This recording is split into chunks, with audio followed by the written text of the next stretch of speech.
એક વાર રામનું નામ લો, 1000 વિષ્ણુના નામનું પુણ્યનું ફળ મળે, એનાથી એક ડગલું આગળ વધુ.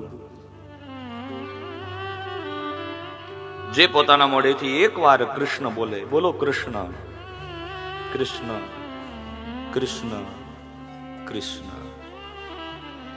એક વાર કૃષ્ણનું નામ લેવાથી 4 રામના પુણ્યનું ફળ મળે છે.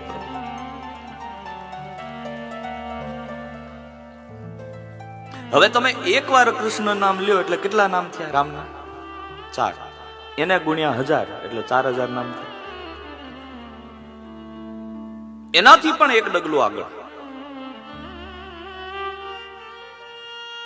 ભગવાન શ્રી કૃષ્ણ જ્યારે વૃંદાવન છોડીને આવ્યા તો રાધાજીને વરદાન આપે છે, હે રાધા, અત્યારે હું તને છોડીને જાઉં છું, પણ હું તને વરદાન આપું છું, કોઈ એક વાર રાધાનું નામ લેશે, 4 કૃષ્ણનું પુણ્યનું ફળ એને મળશે.